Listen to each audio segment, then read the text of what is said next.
வணக்கம். வெற்றிநடை சிறுகடை வியாபாரிகள் சங்கத்திலிருந்து வந்திருக்கேன். இப்போ சென்னை மாநகராட்சி உட்பட்ட மண்டல 5ல டிவிஷன் 61ல 100க்கும் மேற்பட்ட சாலையோர வியாபாரிங்க பெட்டி கடை வச்சு பழச்சிட்டு வராங்க. இது 2025ல சென்னை மாநகராட்சி கமிஷனர் தலைமையில நகர விற்பனை குழுன்னு ஒரு குழுவை உருவாக்குனாங்க.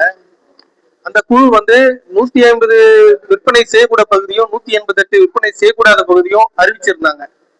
அது ஒரு கெசட்ல வெளியிட்டு இருக்காங்க. ஆனா மாமன்றத்துல சட்டமன்றத்துல அவங்க அப்ரூவ் வாங்கல. எங்களுடைய செயல்பாடுகள் இதுதான் சொல்லிட்டு ஒரு கெசட்ல வெளியிட்டு இருக்காங்க. அந்த கெசட்டை மேற்கோள் காட்டி ருக்மாங்கதன்றவரு பொதுநல வழக்கு ஒன்று தாக்கல் பண்ணியிருக்காரு சென்னை உயர்நீதிமன்றத்துல. அந்த உத்தரவு என்ன போட்டிருக்காங்கன்னா, டவுன் வெண்டிங் கமிட்டி நகர விற்பனை குழு இப்போ ஒரு விற்பனை குழு அமைஞ்சிருக்கு. அந்த விற்பனை குழு தான் முடிவு எடுக்கணும்னு உத்தரவு போட்டு தெளிவா போட்டிருக்காங்க. அவரையும் சென்னை மாநகராட்சி நகர விற்பனை குழு அணுகதான் உத்தரவு போட்டிருக்காங்க.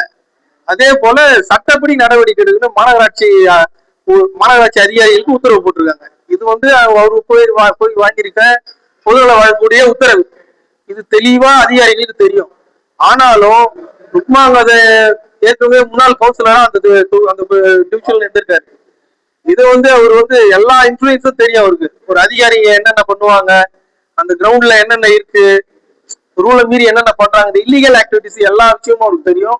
அதனால அதிகாரிங்க அவருக்கு பயப்படுறாங்க. அவர் என்ன வேணாலும் பண்ணலாம். அவர் வழக்கறிஞராகவும் இருக்காரு. இதே போல 2019லயே ஒரு பொதுநல வழக்குன்னு ஒரு வழக்கு போட்டாரு.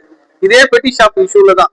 இவர் பில்டிங்ஸ் இல்லீகலா கட்டுற பில்டிங்ஸுக்கும் வழக்கு போடுறாரு, பெட்டி ஷாப்புக்கும் வழக்கு போடுறாரு. வழக்கு போடுற காரணம் என்னன்னா, இல்லீகலா எனக்கு கட்டிங் வாங்கலாம். இதே கதையில கவுன்சிலர் சம்பாதிச்சு பாத்துட்டாரு.